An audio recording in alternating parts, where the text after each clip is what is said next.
اور آپ جانتے ہیں کہ اہل مکہ اس بات کا ڈٹ کر انکار کرتے تھے کہ یہ کیسے ممکن ہے کہ دوبارہ ہمیں قبروں سے اٹھایا جائے گا اور ہڈیوں کو گوشت پہنایا جائے گا اور پھر ہمیں رب کے حضور کھڑا کیا جائے گا اور اپنے کیے ہوئے اعمال کا جواب دینا ہوگا. وہ کہتے ہیں یہ بات ماننے میں نہیں آتی. تو قرآن مجید نے جا بجا جو مکی آیات ہیں ان کے اندر اس مضمون کو بیان کیا اور یہاں زوردار انداز میں جھنجھوڑ کر کہا اذا وقعت الواقعہ، جب قیامت وقوع پذیر ہو جائے گی، جب قیامت برپا ہو جائے گی، لیس لوقعتھا کاذبہ، اس کے وقوع پذیر ہونے کو کوئی جھٹلانے والا نہیں ہوگا. جب وہ آنکھوں سے دیکھے گا قیامت برپا ہوگی ہے، کاذبہ اس وقت کو جھٹلانے والا، انکار کرنے والا نہیں ہوگا. ہر کسی کو اپنی آنکھوں کے ساتھ قیامت کا منظر جو ہے وہ نظر آئے گا. خافضۃ الرافیہ، کسی کو پست کر دے گی اور کسی کو یہ بلند کر دے گی. اذا رجت الارض رجا، جب زمین تھر تھر کانپے گی. وبست الجبال بسا، اور ٹوٹ پھوٹ کر پہاڑ ریزہ ریزہ ہو جائیں گے. فکانت ہباء منبثا، اور پھر جس طرح غبار اڑتا ہے اس طرح پہاڑ اڑتے ہوئے دکھائی دیں گے. زوردار انداز میں قرآن مجید نے سورۃ الواقعہ کے آغاز میں قیامت کے برپا ہونے کو بیان کیا ہے، اور یہ مضمون سورۃ التکویر کے اندر اس سے بھی زیادہ زوردار انداز میں قرآن مجید نے بیان کیا. اذا الشمس کورت، جب سورج لپیٹ لیا جائے گا. واذا النجوم انکدرت، جب ستارے بکھر جائیں گے.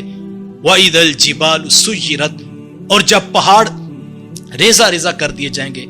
واذا العشار عطلت، اور جب 10 ماہ کی گابن اونٹنیاں چھٹتی جائیں گی. واذا الوحوش حشرت، اور جب وحشی جانور یکجا جمع کر دیے جائیں گے. اور جب زمین میں گڑی ہوئی بیٹیاں کھائی جائیں گی اور ان سے پوچھا جائے گا تمہیں کس جرم کی وجہ سے جو ہے وہ قتل کر دیا گیا. اور جب صحیفے کھول دیے جائیں گے اور پھر جہنم کو بھڑکایا جائے گا اور جب جنت کو قریب کیا جائے گا. علمت نفس ما احضرت، ہر جان دیکھ لے گی کہ وہ آج کیا لے کر آیا ہے. اسی مضمون کو سورہ انفطار کے اندر ایک اور لفظوں کے زوردار صوتی آہنگ کے ساتھ بیان کیا. اذا السماء انفطرت واذا الكواكب انتثرت واذا البحار فجرت واذا القبور بعثرت علمت نفس ما قدمت واخرت.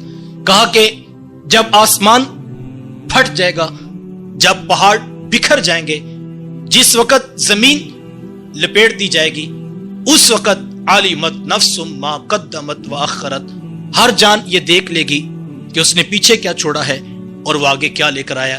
ان تینوں صورتوں کو اگر آپ ملا لیں تو زوردار انداز میں قیامت کا منظر اور پھر ایک سوال علمت نفس ما قدمت واخرت، علمت نفس ما احضرت. ہر شخص یہ دیکھ لے گا کہ وہ آج کیا لے کر آیا، ہر شخص یہ دیکھ لے گا وہ پیچھے کیا چھوڑ کر آیا. اسی مضمون کو ایک اور جگہ پر سورۃ الحج کے آغاز میں بیان کیا گیا. یا ایھا الناس اتقوا ربکم ان زلزلۃ الساعۃ شیء عظیم، اے لوگو اللہ سے ڈرو، اپنے پروردگار سے ڈرو. ان زلزلۃ الساعۃ شیء عظیم، بے شک زوردار جھٹکا وہ بہت بڑی چیز ہے، زمین کا زلزلہ جو آنے والا ہے. یوم ترونھا تذہل کل مرضعۃ عما ارضعت وتضع کل ذات حمل حملها وترى الناس سکارى وما هم بسکارى ولکن عذاب اللہ شدید. کہا ہے مخاطب تو دیکھے گا کہ ہر کوئی بھاگ رہا ہے اور دودھ پیتے بچے کو ماں چھوڑ کے دوڑ رہی ہے. وہ اتنا سخت دن ہوگا. وَتَرَى النَّاسَ سُكَارَى، کہ تو دیکھے گا لوگوں کے کہ لوگ جو ہے وہ نشے کی حالت میں ہیں. وَمَا هُمْ بِسُكَارَى، وہ نشے میں نہیں ہوں گے.